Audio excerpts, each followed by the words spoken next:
My name is Amelia Vance. I am 29 years old, and I live in a quiet suburb just 20 minutes away from my parents' house. The smell of roasted turkey hit me before I even reached the porch steps. It was the smell of home. I held my famous pecan pie in my hands, the tin warm against my palms. I was ready for the noise, the hugs, and the usual holiday chaos. I walked up and rang the doorbell, expecting it to swing wide open. I expected my mother to pull me inside and complain that I was late. But the door didn't open. It only cracked a few inches. My parents stood there in the gap. They blocked the view of the hallway like security guards. There were no smiles, there was no happy Thanksgiving. My father looked me right in the eye, his voice was cold and steady. "You're not invited, Amelia, go home." I froze. I couldn't process the words. Then I heard it. Laughter spilling out from the dining room, glasses clinking. A party was happening in full swing, and then I heard a laugh I knew better than my own. Noah, my best friend since kindergarten, he was in there. They were all in there, celebrating together. And they had left me standing out in the cold. But before I tell you how everything flipped, like and subscribe, drop a comment. Where are you watching from? My name is Amelia Vance. I am 29 years old. The rejection at the front door didn't happen in a vacuum. It was the final crash, but the cracks had been forming for weeks. I just didn't want to see them. I chose to be blind. It started in early November. The leaves were changing, and usually this was the time my mother and I started planning the menu. Thanksgiving was our Super Bowl. We would spend hours on the phone debating stuffing recipes or deciding whether to do a ham or a turkey. But this year, the phone didn't ring. When I called her, she was short with me. "I'm busy, Amelia," she said. "I can't talk right now, your father needs me." "Okay," I said, trying to keep my voice light. "I just wanted to ask about the guest list. Should I make 3 pies or 4? "We'll talk later," she snapped. And then the line went dead. I stared at my phone. My mother was never too busy to talk about food. It was the one thing we bonded over. I told myself she was stressed. Dad had been complaining about his back, and my sister, Sarah, was always causing some kind of drama with her on-again, off-again boyfriend. I told myself I was being sensitive. But then came the physical distance. I went over to their house a week later to drop off some winter coats I had dry cleaned for my dad. I had a key. I always had a key. I unlocked the front door and walked in, shouting, "Delivery service." The house went silent. I walked into the living room. My parents and Sarah were sitting there. They were talking in hushed, excited whispers. Sarah was laughing, holding her phone up for them to see. But the second I stepped onto the carpet, they stopped. It wasn't a natural pause. It was a freeze. Sarah immediately flipped her phone face down on the coffee table. The slap of the plastic against the wood echoed in the room. My mother smoothed her skirt, looking everywhere but at me. My father cleared his throat loudly. "Amelia," my dad said, "we didn't know you were coming." "I texted you," I said, holding up the dry cleaning. "I brought your coats." "Right, just put them in the hall," he said. He didn't say thank you. He didn't ask me to sit down. I stood there for a moment, feeling like a stranger in the house I grew up in. "Is everything okay?" I asked. "You guys seemed like you were having fun." "Just family stuff," Sarah said quickly. She didn't look at me. "Nothing you'd be interested in." "I'm family," I said, trying to make it a joke. Nobody laughed. "We're just tired, Amelia," my mom said, finally standing up. She walked over and took the coats from my hands, effectively ushering me back toward the door. "It's been a long week. You should go get some rest." I was kicked out but polite. I walked back to my car feeling a knot form in my stomach. Something was wrong. Then there was Noah. Noah was my anchor. We had been best friends since we were 5 years old. He knew everything about me. We had a tradition of getting tacos every Tuesday night. We never missed it. Not when he was dating someone, not when I was working overtime. Tuesday was ours. 2 weeks before Thanksgiving, I texted him. "Tacos on me tonight. I need to vent about my weird parents." The message sat there, delivered. Usually he replied in seconds with a taco emoji. An hour passed. Then I checked the app. Read at 4:15 p.m. He had seen it, he just hadn't answered. I called him that night. It went straight to voicemail. "Hey, this is Noah, leave a message." "Hey," I said to the recording. "Just checking in, hope you're okay." "Call me?" He didn't call. For the next 10 days, the silence grew heavier. It wasn't empty silence. It was heavy, pregnant silence. When I walked into the local grocery store and saw my aunt, she turned her cart down the other aisle to avoid me. When I commented on my cousin's Facebook post, the post was deleted an hour later. I felt like a ghost. I was present, but nobody was acknowledging me. I tried to rationalize it. They are planning a surprise for me, I thought. Maybe a birthday surprise, even though my birthday was months away. Or maybe they were all just fighting with each other and didn't want to drag me into it. I was lying to myself. Deep down, I knew the texture of this silence. It felt like a secret. It felt like a conspiracy. The last straw before the holiday was a brief interaction with my sister, Sarah. I ran into her at the gas station. She couldn't escape. "Hey," I said, forcing a smile. "I haven't heard from anyone. Is the plan still 2 p.m. for dinner on Thursday?" Sarah looked panicked. She wouldn't meet my eyes. She focused intensely on the gas pump nozzle. Yeah, I think so. Mom is handling it. You know how she gets." "Is Noah coming?" I asked. Sarah flinched. It was a tiny movement, a twitch of her shoulder, but I saw it. "I don't know, Amelia, I have to go." She ripped the nozzle out before the tank was full, jumped in her car, and sped off. I stood there in the smell of gasoline and cold air, watching her taillights disappear. The knot in my stomach tightened. They were hiding something, but I never imagined they were hiding the fact that I no longer belonged to them. To understand why I didn't scream or fight back immediately, you have to understand who I was to them. I wasn't just a daughter or a sister. I was the fixer. I was the doormat. Growing up, I was the responsible one. That sounds like a compliment, but in my family, it was a job description. My parents were chaotic. They were impulsive with money, emotional, and bad at planning. My sister Sarah was the wild child, the one who needed attention, who got in trouble, who needed saving. And me, I was the safety net. When I was 12, I learned how to balance my mother's checkbook because she couldn't figure out why she was overdrawn. When I was 16, I drove Sarah to pick up her homework from school every day because she forgot it, and my parents were too tired to deal with it. When I was 22 and fresh out of college, I used my first bonus check to pay for a new boiler for my parents' house because theirs broke in the dead of winter. They didn't say thank you. They just said, "Oh, thank God, it was freezing in here." I thought this was love. I thought that being useful was the rent I had to pay to be in the family. I believed that if I worked hard enough, if I solved enough problems, if I gave enough of myself, they would love me as much as they loved Sarah. Sarah, who never lifted a finger. Sarah, who stole money from Mom's purse but got forgiven because she's going through a phase. I was the one they called at 2 a.m. "Amelia, the alarm is going off. How do I reset it?" "Amelia, can you proofread this email for me?" "Amelia, we're short on the mortgage this month. Can you loan us $500? I always said yes. My identity was wrapped up in being the reliable one, the strong one, and Noah knew this. Noah was the only one who ever told me I did too much. "They use you, Mel," he had told me once, years ago, sitting on the hood of his car. "You know that, right? They treat you like an employee, not a daughter." "That's just how they are," I had defended them. "They need me. They need a bank account and a maid," Noah had said darkly. That was why Noah's silence hurt the most. He was the witness. He had watched me give everything to these people for years. He had held my hand when I cried because my dad forgot my college graduation. He had been angry for me.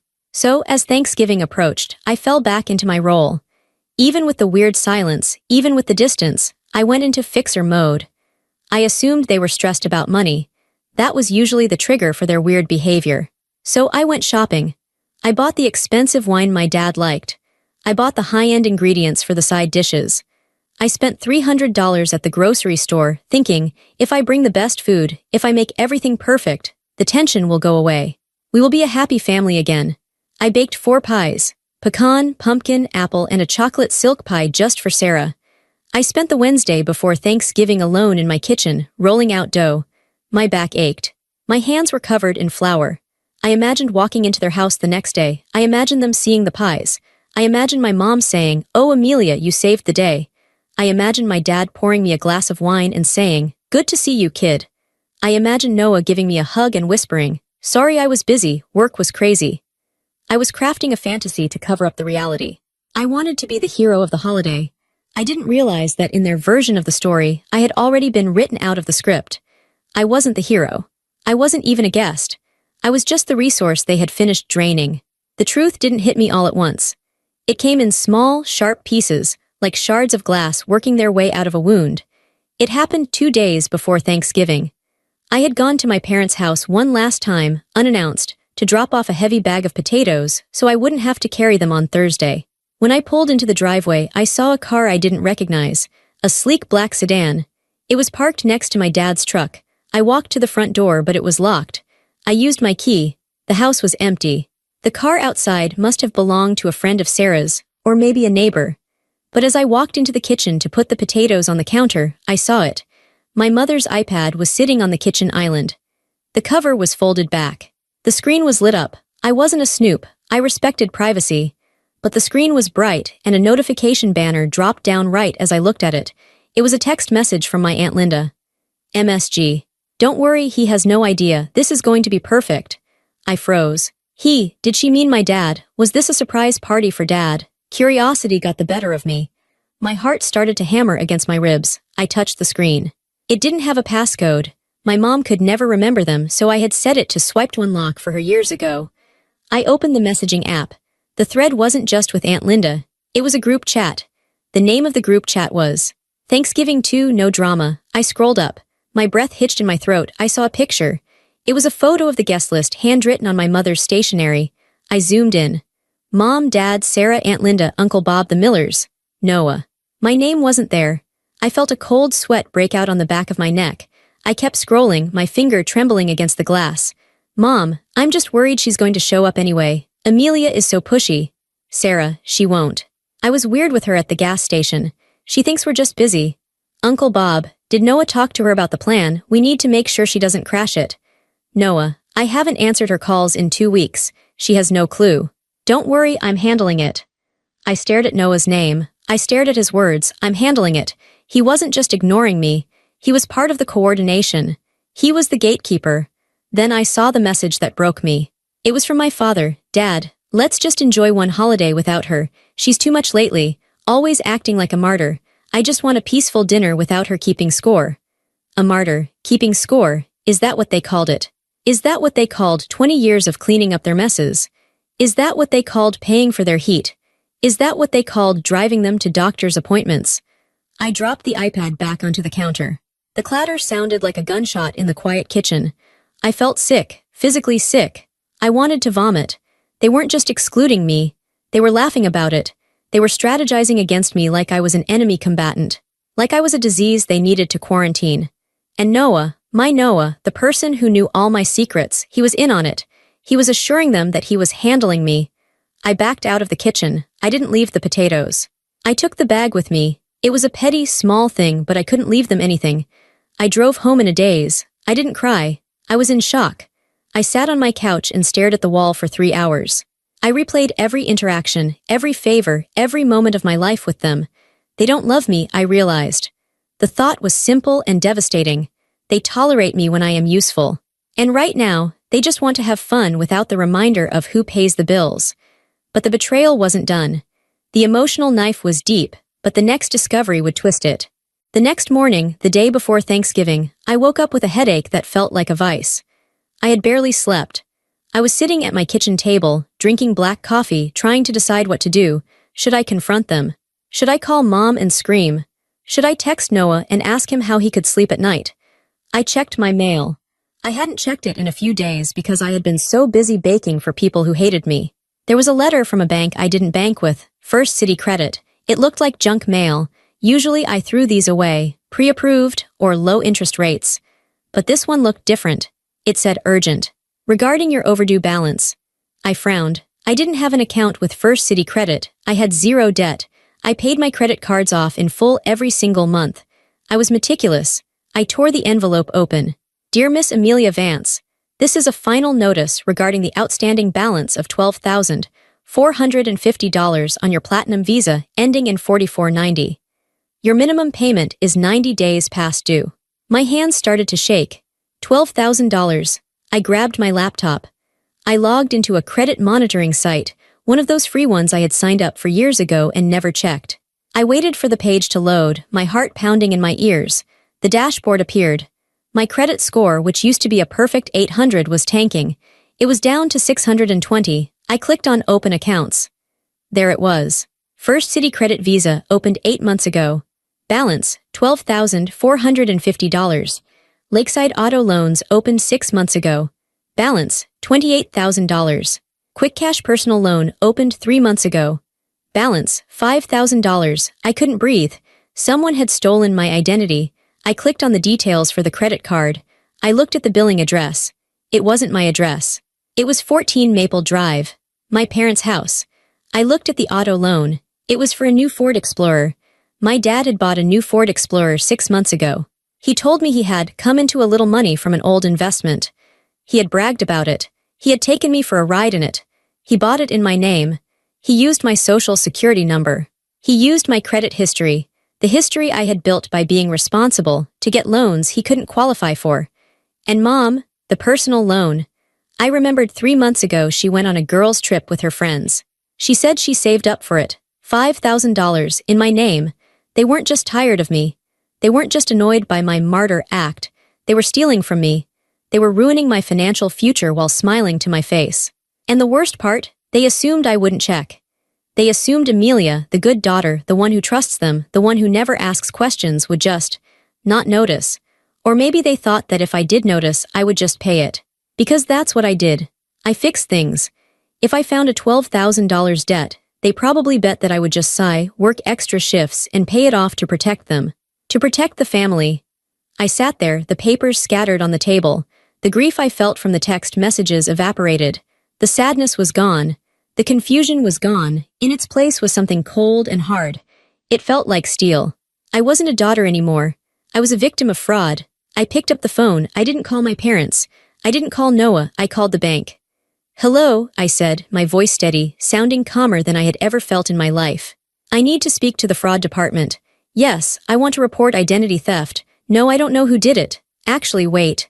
I paused. I looked at the invite list in my mind. I looked at the text from my dad calling me a martyr. "Actually," I said, "I know exactly who did it." I hung up. I didn't file the report yet. I needed everything to be perfect. I spent the rest of the day gathering evidence. I printed the credit reports. I found the old emails where I had sent my parents my tax info to help them with a filing years ago. That's how they got my social security number. I built a file. I wasn't just going to get my money back. I was going to destroy their little party. They wanted a holiday without me. They wanted to enjoy their turkey and their stolen car and their stolen vacation without having to look at the victim. I looked at the clock. It was Wednesday night. Tomorrow was Thanksgiving. I would give them exactly what they asked for. I wouldn't go inside. I wouldn't eat their food. But I would make sure that by the time dessert was served, they would wish they had never heard the name Amelia Vansai had the evidence against my parents. The credit card statements, the auto loan papers, the dates, the signatures that weren't mine. I had them cold. But I wasn't finished. If I was going to burn the bridge, I had to burn the whole thing. I couldn't leave Noah standing on the other side. Noah was supposed to be my safe place. He was the one person I thought had no agenda, but reading those text messages in the group chat, "I'm handling it," he had said, made me realize something painfully obvious. Noah wasn't just a bystander. You don't get that close to a family of grifters without learning a few tricks or benefiting from the chaos. I sat at my desk. The sun was going down on Wednesday night. My parents' financial betrayal was sloppy, desperate. But Noah was smart. He was careful. I thought about his business. Noah ran a small import-export logistics company. It sounded fancy, but mostly he moved boutique furniture and high-end decor for rich clients. 2 years ago, he had come to me begging for help. He needed a surety bond, a type of insurance guarantee, to land a massive contract with a city development project. His credit wasn't good enough. Mine was. "It's just a signature, Mel," he had said, looking at me with those puppy dog eyes. "If I don't get this, I go under. I swear you'll never have to pay a dime. It just shows them I have backing." I signed it. Of course I signed it. I was the fixer. Because I was the guarantor on his bond, I had legal access to his business filings. I had never looked at them. I trusted him. But now, trust was a luxury I couldn't afford. I logged into the state's business portal. I entered my credentials as the guarantor. The dashboard loaded. At first, everything looked normal. Revenue was up. Expenses were normal. But then I looked at the vendor list. There was a recurring payment to a company called Lumina Logistics. Every month, Noah paid them $4,500 for consulting fees. I frowned. I knew Noah's business inside and out. He didn't have consultants. He barely had employees.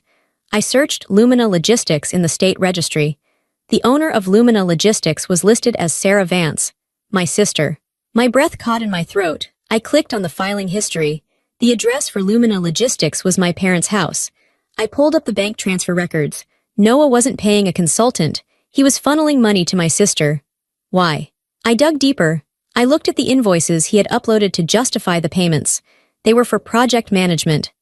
Sarah couldn't manage a trip to the grocery store, let alone a logistics project. Then I saw the dates. The payments started exactly 2 weeks after I signed the surety bond. And then, I saw the other side of the transaction. Noah had another contract, one I didn't know about. It was with a construction firm that had a reputation for cutting corners. The contract was for waste disposal. But Noah didn't have a waste disposal license. He wasn't certified for that. If he was moving construction waste, he was doing it illegally, probably dumping it somewhere cheap to save money. If he got caught, the fines would be massive. And because I was the guarantor on his bond, I would be liable for the fines. He was using my credit to back a business that was breaking the law, and he was paying my sister hush money or a cut of the profits to keep it in the family.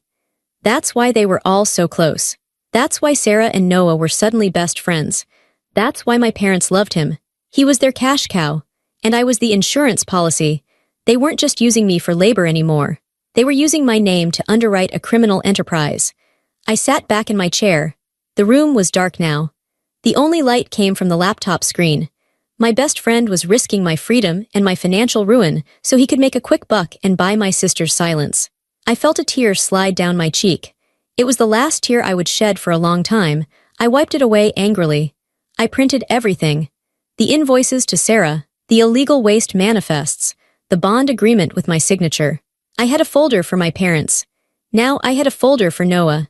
I picked up my phone. I had one contact in my list, a woman named Karen who worked for the state licensing board. We had met at a conference once. She was tough. She hated fraud. I didn't call her yet. I saved the draft of the email I was going to send her. It had all the attachments. Subject: violation of bond agreement and unlicensed activity priority. All I had to do was press send. But not yet. I wanted to see their faces one last time. I wanted to give them one chance to prove me wrong. I wanted to see if the door would open, if they welcomed me in, if they apologized, if they told me the truth. Maybe I would hesitate. Maybe I would just demand my name be removed and walk away quietly. But if they treated me like they did in the group chat, then I would burn it all down. Thanksgiving Day was cold. The sky was a flat steel gray. The trees were bare. It looked like the world had been stripped clean. I dressed carefully. I didn't wear my usual helper clothes, jeans, and a sweatshirt ready to clean dishes. I wore my best wool coat. I wore boots with a heel. I put on makeup. I wanted to look like a woman who respected herself even if nobody else did. I packed the pies. It felt like a grim joke. I put the pecan, the pumpkin, and the chocolate silk into the backseat of my car. I also put the 2 manila folders on the passenger seat. The drive to my parents' house took 20 minutes. I knew every pothole, every turn. I had driven this route 1,000 times to fix their problems. Today, the road felt different. It felt like a runway to a crash. I pulled into the driveway. The house looked perfect. There was a wreath on the door. Warm yellow light glowed from the windows. I could see silhouettes moving inside. I saw Noah's car. I saw my parents' new Ford Explorer, the one I was unknowingly paying for. I took a deep breath.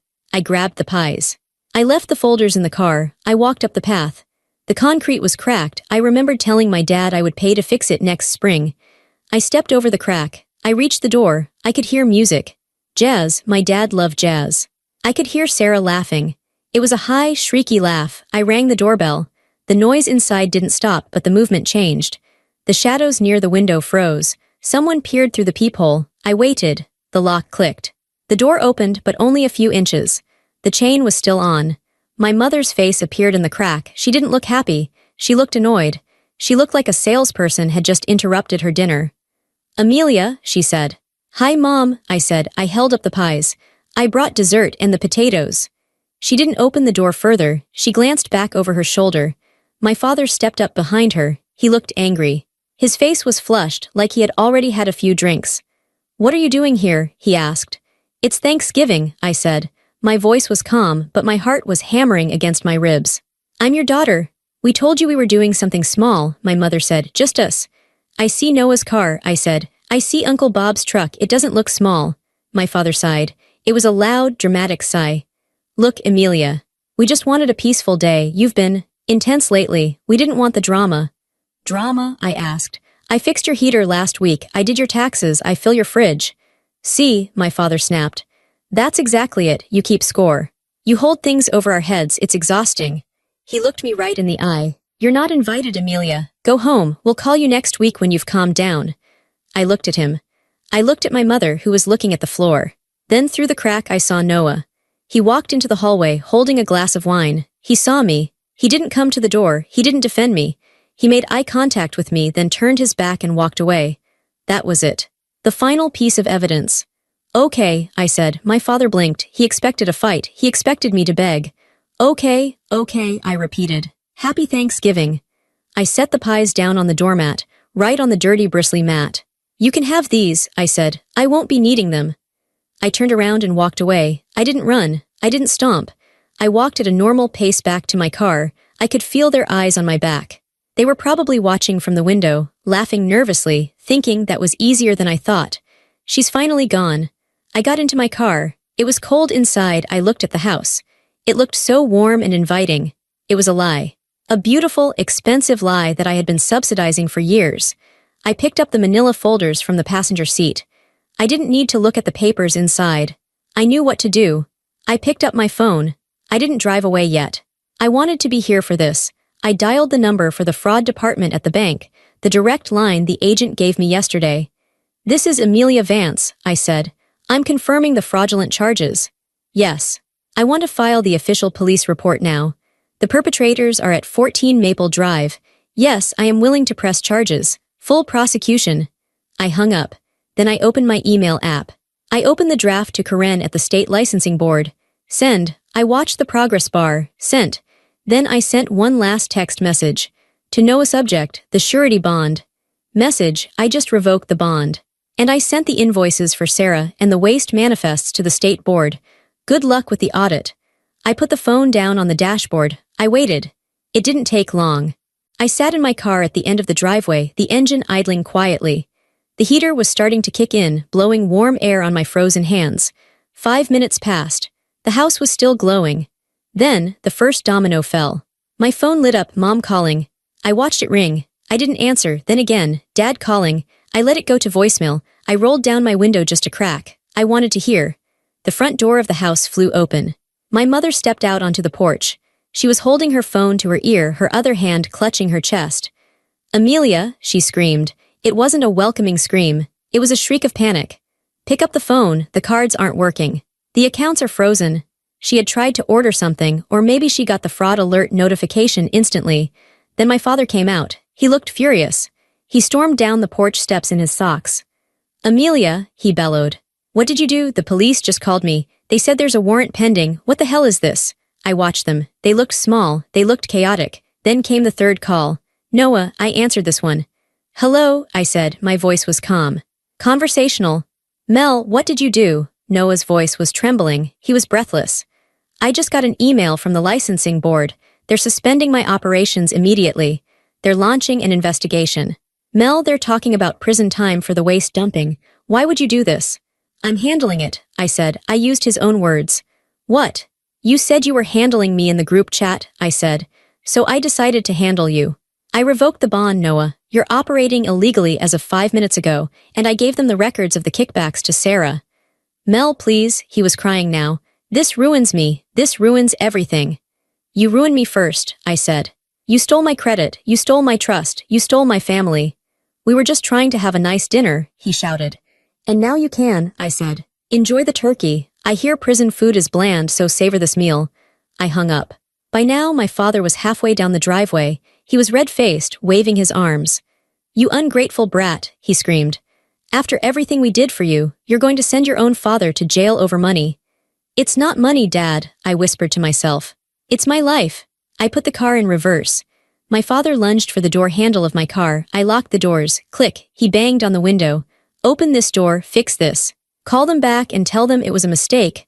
I looked at him through the glass. This was the man who taught me to ride a bike. This was the man I had worshipped. I didn't feel hate. I felt pity. He looked like a child who had been told no for the first time in his life. I didn't say anything. I just backed out of the driveway. I saw my mother on the porch, slumped against the railing, crying. I saw Sarah standing in the doorway, looking terrified, her phone in her hand, probably realizing her consulting payments were gone. I saw Noah standing in the yard, staring at the ground, defeated. I shifted into drive. I didn't look back in the rearview mirror.